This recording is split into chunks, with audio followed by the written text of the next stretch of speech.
Bonjour à tous. Notre invitée du week-end s'est fait connaître comme reine de beauté. Puis elle a fait plein de choses par la suite. On va évoquer tout cela aujourd'hui avec elle. Bonjour Sophie Talman. Bonjour. Et Sophie, quelle était votre vie avant de devenir Miss Lorraine puis Miss France? Bah, ça remonte, hein, vous savez, Un là, vous peu, allez ouais. me faire un vrai bond, dans le passé. Jeune étudiante qui n'avait pratiquement jamais quitté sa Lorraine natale. Ah oui, Bah, je me cherchais encore, à l'époque. Je faisais des études d'audiovisuel, donc j'avais envie de percer dans cet univers et c'est pour ça que quelque part après ce concours, de Miss France, ça a été un vrai tremplin pour moi puisque, bien sûr. Ouais. ça m'a permis de rencontrer du monde et c'était aussi pour cette raison-là que je m'étais présentée, en fait. Donc, vraiment, ouais, jeune étudiante, mais pas loin de s'imaginer que la vie allait prendre, un tel virage. Oui, vous vous étiez pas préparée psychologiquement à devenir Miss France. C'était un peu une surprise. Exactement, ouais, complètement. Bah, oui, oui, c'est un vrai hasard, c'est je pense que j'ai eu une bonne étoile à ce moment-là. Oui, L'élection de Miss Lorraine, s'organisait, bah, à Bar-le-Duc et j'avais demandé à l'époque à la maman de mon petit copain, si elle pouvait m'obtenir des places d'accord. et bah, elle a fait mieux que ça, elle m'avait inscrite dans mon dos, quoi. Ah oui. C'est comme ça que l'aventure a débuté, voilà, Et vous, complètement. vous avez été l'une des Miss France, je crois, les plus médiatisées. Comment vous l'expliquez?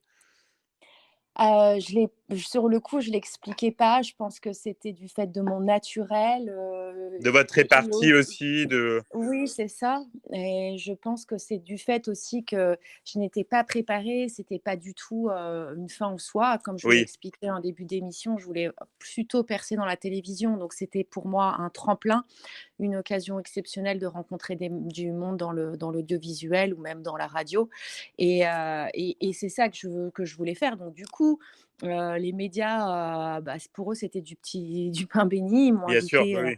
Ouais. à assister à plein d'émissions. J'ai pu rencontrer énormément de professionnels et très vite, bah, essayer d'avoir déjà un avenir parce que l'élection de Miss France ne dure qu'1 an.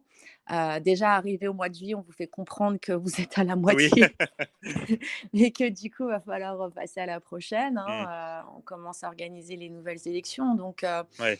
donc non, je pense que c'est ça qui a plu, aux gens et qui a fait que j'ai été, si populaire à l'époque, en fait. Mmh. Et donc Ouais. dès la fin de votre année de Miss France, TF1 va vous faire confiance avec plusieurs émissions? Ouais, complètement, j'ai eu la chance de tout de suite faire mes armes, en direct à une émission très, très populaire parce que j'ai su surfer sur la vague de 98 Eh avec, oui. la Mmh. victoire des Français, en football donc j'ai rejoint la team de téléfoot. Ça a dû être des sacrés moments là. C'était ouais, c'était une partie c'était comme un jeu de poker en fait, hein. On ne savait pas du tout comment j'allais être perçue, si ça allait déjà au sein de l'équipe, au sein Oui. des footballeurs, au niveau du public, est-ce qu'il allait y avoir, vraiment un engouement aussi? Et voilà, j'y suis allée, ça passait ou ça cassait et j'ai eu beaucoup de chance, ça s'est vraiment très, très bien passé. Les footballeurs m'ont accordé leur confiance, leur famille aussi. J'ai apporté autre chose dans l'émission, Oui, c'était plutôt une c'était une petite autre touche touche, personnelle. ouais. Mmh. Exactement, c'était plus personnel et du coup, j'ai eu énormément de chance. J'ai même pu partir après 4 ans après en Corée pour, faire une émission en direct d'ailleurs, avec le regretté, Jean-Pierre Pernaut qui lui était en direct, à l'époque. Mmh. Il faisait les directs le soir et moi j'étais en Corée et je faisais mes petites émissions et puis comme ça s'était retransmis, le soir en direct. C'était une belle expérience et j'ai aussi eu la chance de travailler à ses côtés dans l'émission Oui, Combien j'allais ça vous en coûte. parler. Ouais, voilà, 1 an à Combien ça coûte. J'ai fait aussi, Il y a pas photo en tant que chroniqueuse. On m'a aussi Oui, confié les oui. rênes de l'émission, Photos de vacances. Pouah, j'ai fait beaucoup de choses après, Les bêtisiers du sport, Mmh. l'hiver, sur TF1, ouais, j'ai fait pas mal de petites choses. Et C'était après, sympa. comment s'opère le basculement donc sur, France 3?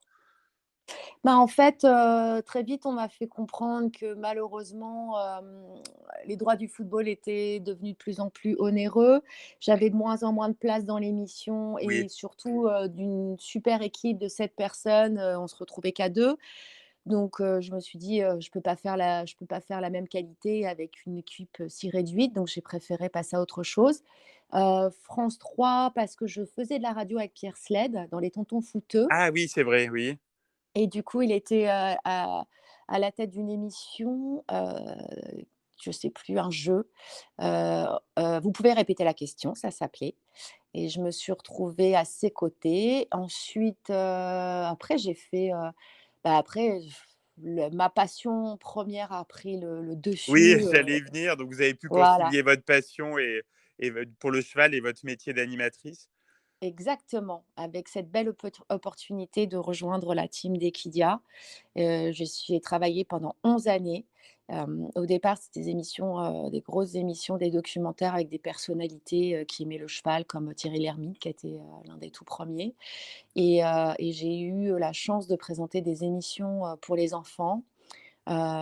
C'était génial, et de parcourir toute la France, de Oui. rencontrer les centres équestres, des hommes et des femmes passionnés. Et puis j'ai aussi écrit des livres, autour du cheval. Enfin voilà quoi, ça a pris le dessus. Ouais, vous avez fait plein d'autres choses à côté de la télévision, de la radio, de la Exactement, comédie, du ouais. mannequinat, même de la chanson. Vous avez Ouais, saisi toutes les opportunités qui sont présentées à vous?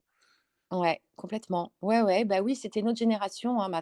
Oui, Maintenant on a l'impression que, les nouvelles, les tous les cette nouvelle génération d'influenceurs font un peu tout ça aussi à la fois, avec beaucoup de facilité, mais c'est vrai qu'à mon époque, c'était nouveau quoi, parce oui. que Ouais. c'était rare. Mmh. Alors Sophie, quelle est votre actualité? Sur quoi vous travaillez en ce moment? J'ai toujours la chance de continuer, un beau partenariat avec Hachette Jeunesse, une collection dans la bibliothèque rose Oui, qui a été créée il y a plusieurs années. Ça s'appelle «Mes amis les chevaux», donc il y a des ouvrages qui sortent régulièrement. Je continue beaucoup à m'investir auprès de l'association, Ella, qui fête ses 30 ans, oui, cette ça fait année, donc longtemps que vous êtes, marraine? ouais, donc là, on me demande d'être de plus en plus présente, de présenter des événements pour eux. Là, justement, la cérémonie des 30 ans, la remise des prix pour, les scolaires. Je fais beaucoup de remises de prix aussi, et puis les Bonnes Fées, une belle association, là, on est en train d'ouvrir de plus en plus de maisons, qui accueillent des femmes qui sont atteintes de cancer. En fait, on est en on est une quinzaine d'anciennes Miss France à s'être, associées pour, venir en aide, à des femmes, et ça c'est en train de bien prendre. On est content. On a ouvert 4 maisons à Ah Montpellier, bravo. à Nancy, à Paris, et voilà. Mais après, c'est le nerf de la guerre. Il faut à chaque fois aller, récolter de l'argent pour pouvoir, continuer de faire ces belles actions. Et quelles sont vos envies, quel domaine vous aimeriez explorer là dans les prochains mois? Ah là, je pense qu'après tout ce qu'on vient de connaître, de vivre et tout, j'apprécie encore plus, les voyages. Oui, voilà, oui, je crois qu'on est nombreux. Voilà, c'est surtout ça. Là, déjà le début de l'année, j'ai pu bien voyager, je suis contente, pas mal bouger, c'est surtout ça. J'ai envie de pouvoir revoyager, Ouais. repartir avec ma famille, mes enfants. Il y a plein d'endroits magnifiques que j'avais découverts déjà avec mon mari, dans d'autres conditions, et là, j'aimerais bien le faire aussi avec eux. Mmh. Des voyages même à cheval, c'est surtout ça, quoi. C'est-à-dire Et profiter ben, un on vous maximum souhaite parce que plein de voyages, Sophie Thalmann, plein de plaisir. J'étais heureux de vous avoir dans l'émission et puis n'hésitez pas merci. à venir nous faire un petit coucou, si vous passez en Oui, Auvergne. c'est gentil. Bah, vous avez une belle région, hein. Vous avez de la chance aussi, Ouais, hein. ouais, on profite aussi, ouais. On peut faire des belles balades. Bah, à bientôt et À merci. bientôt. Avec plaisir. Merci, au revoir.